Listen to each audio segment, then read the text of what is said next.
Assalamualaikum warahmatullahi wabarakatuh. Perkenalkan, nama saya Muhammad Syafalim dari kelas 3D Teknik Rekayasa Metalurgi. Nah, di sini saya akan menjelaskan sedikit tentang apa itu pengolahan bahan galian dan apa itu pirometalurgi dan hidrometalurgi. Tanpa berlama-lama, langsung saja saya ke penjelasannya saja. Yang pertama itu pengolahan bahan galian. Nah, apa sih itu pengolahan bahan galian?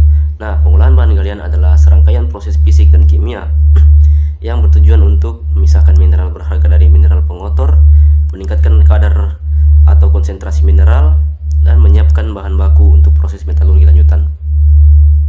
Nah, ada juga tujuan pengolahan bahan galian. Yang pertama itu meningkatkan kadar logam, mengurangi volume material, meningkatkan efisiensi proses ekstraksi, dan menurunkan biaya produksi dan menghasilkan produk bernilai ekonomis.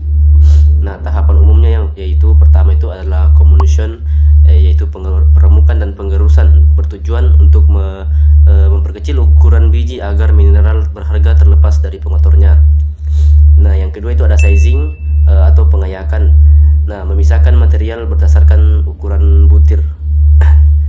Yang ketiga itu concentration, yaitu pemisahan atau konsentrasi. Contohnya itu flotasi, pemisahan magnetik dan gravitasi.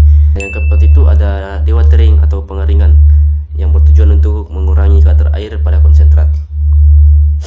Nah, selanjutnya saya akan menjelaskan tentang apa itu pirometalurgi. Pirometalurgi adalah metode ekstraksi logam menggunakan energi panas tinggi, biasanya melalui proses pembakaran atau pelaburan atau pemanggangan. Proses ini umumnya dilakukan pada suhu tinggi, bahkan bisa mencapai ribuan derajat Celcius. Tahapan pirometalurgi yang pertama itu adalah roasting atau pemanggangan. Ini bertujuan untuk memanaskan biji sulfida dengan oksigen untuk menghilangkan sulfur. Nah, yang kedua itu adalah smelting atau pelaburan. Tujuannya itu adalah mengubah logam setengah jadi menjadi logam dengan kadar lebih tinggi. Nah, yang keempat itu adalah refining atau pemurnian. Ini bertujuan untuk menghasilkan logam murni. Ada juga contoh-contoh logam yang diproses adalah besi, tembaga, nikel, atau timah. Ada pula kelebihan proses pirometalurgi ini. Yang pertama itu prosesnya cepat. Nah, yang kedua itu cocok untuk biji berkadar tinggi, dan yang ketiga itu teknologi sudah matang.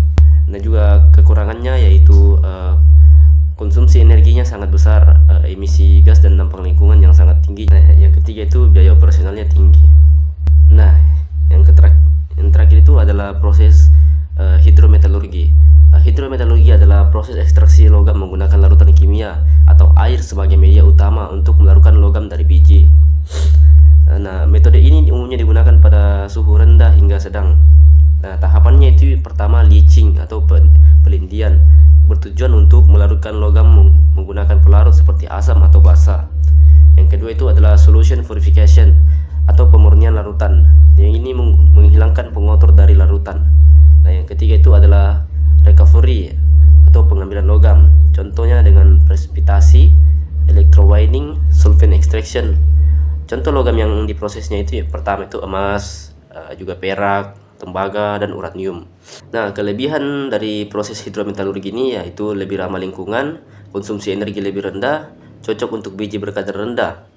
Nah, kekurangannya yaitu proses relatif lambat. Jadi prosesnya ini agak lambat, dia tidak secepat proses pirometalurgi. Jadi prosesnya agak lambat. Nah, yang kedua itu membutuhkan pengolahan limbah cair.